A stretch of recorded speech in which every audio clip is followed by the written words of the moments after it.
Pupuntahan lang natin si Joseph Morong dahil kasama siya doon sa mga naglalakad sa funeral cortege. Maraming salamat, Tina. Joseph, saan na kayo banda? Kaya nandito na actually sa may tapat ng Eternal Gardens. Kaya lang medyo further on pa yung crematorium kung saan doon gaganapin yung cremation ng labi nitong Secretary Jess Robredo. Alam mo, hindi alintana ng mga tao yung tirik na araw.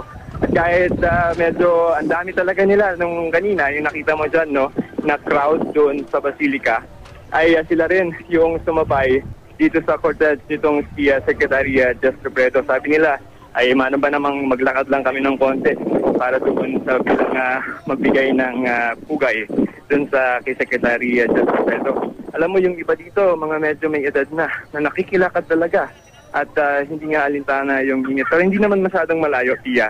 Siguro sa tanso ko, around mga 10 to 15 minutes yung distance ng Basilica to the crematorium. Yeah. Namataan mo ba ang Pangulo at si Attorney Leni o kaya yung mga miyembro ng gabinete habang naglalakad? No, alam mo, ang problema kasi nung inintay muna na makadaan yung cortege nitong si Secretary Robredo bago buksan yung gates ng Basilica. So lahat ng nasa loob kanina ng Basilica compound ay hindi agad nakalabas yan hanggang hindi nakakalampas yung cortege nitong si Secretary Robredo. So medyo yung distansya namin from the top of the funeral procession medyo padulo na kami, no? At naglalakad so yun, medyo malayo na yung distansya. Ang sabi, initial advice ng Palasyo Pia ay merong area na ilalaan sa publiko para doon sa gustong makakita doon sa paglalagay sa tomb nung abo ni Secretary Robredo dito sa Eternal Gardens. Pero when we check, parang hindi pa siguro pinapayagan, hindi pa nila masabi sa atin ngayon kung saan yung area na yon. So, ang ginagawa ng mga tao ngayon, medyo lampas na kami dito sa Eternal Gardens, no?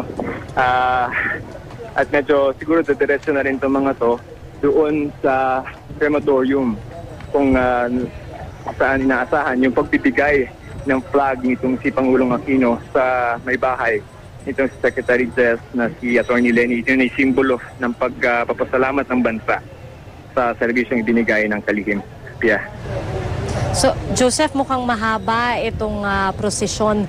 Mukhang mahaba yung, kumbaga, buntot, no? Yung tail end nitong funeral cortege.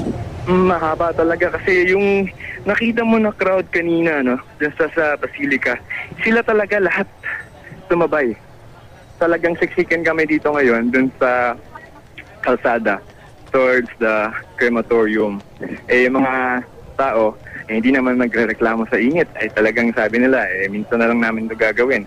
At pagtanaw nga lang ito ng papasalamat kay Secretary Jess. Well, andito yung makikita ko dito, may sigurong van for the family, no? But kasama natin dito yung mga yung tinatawag ni Father Jess, Father Ambrose kanina, na very ordinary people na talagang gustong pagsilbihan nitong si Secretary Robredo. I think we're nearing the crematorium now, pero medyo malayo pa rin kami ng konti. So, yun. So, Joseph? Yeah. Joseph, yung mga kasabay mo dyan na naglalakad, grupo-grupo ba sila? Meron ba sa kanila mga magkakamag-anak, magkakasama sa opisina? Nabanggit mo, meron din mga estudyante? Mga pamilya. May kasama po ang mga bata. Yung isa naming nakausap, dala-dala apo niyang babae, no? Dala-dala niya sa ibabaw ng kanyang balikat, yung kanyang apo, at naglalakad sila pareho.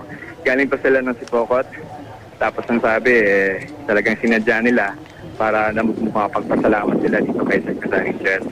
At yung iba nga ay dumadayo pa sa mga kalapit na sa kalapit na bayan ng Naga para makapaglibing dito kay Secretary Robredo. If you want, do you want me to talk to mga yung nandito kasabay namin?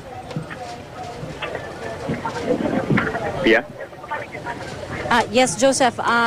Gaya ng nabanggit mo, no, marami yung umalis dito sa church grounds at kakaunti na nga lang ang natitira dito sa Basilica Minore.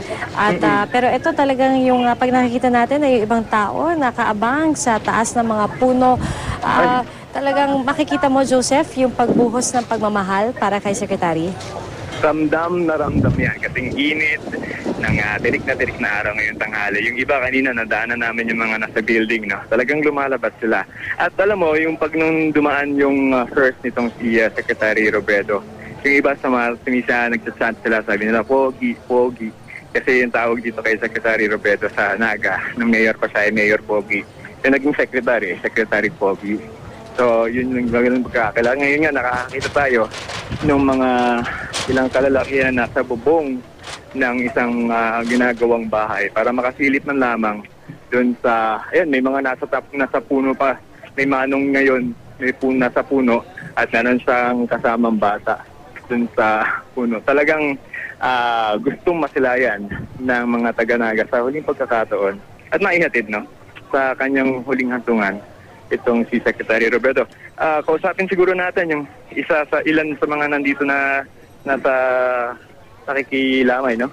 Ma'am, kayo po hindi naiinitan? Dahil nga po. Ha? Dahil. Dahil, ibig sabihin hindi. Hindi. Aha. So, ano po bakit po tayo nagdesisyon na sumama sa prosesyon kahit mainit? Kasi ngayon naman lang siya. Ngayong araw. Ngayon naman lang kaya yung araw niya. Na dito sa lupa. Kaya, nagsakripisyo kami. Ang sinasabi ni Ma'am, sakripisyo na daw nila to para kay Secretary Robredo. Yeah. Dahil ilang taon ding naging mayor ng bayan ng syudad ng Naga si Secretary Robredo. At Joseph, matanong ko lang din, ikaw ilang araw nang naririto, no, dun sa nag-cover ng burol hanggang eto sa state funeral ni Secretary Robredo. Paano mo ilalarawan yung talagang pagkakakilala sa kanya ng mga tao dito sa Naga? Tama yan, Tia. At dito kahit yung mga nadadaanan namin na mga tao, kaya lang naka-cordon sila ng mga police. But nonetheless, they wanna parang give them a glass glimpse of Secretary Robredo. Alright, well Joseph, maraming salamat sa iyo. Si Joseph Morong ay kasama po sa funeral cortege na naghahatid kay DILG Secretary Jesse Robredo sa kanyang huling hantungan sa Funeraria Imperial at pagkatapos naman sa Eternal Gardens.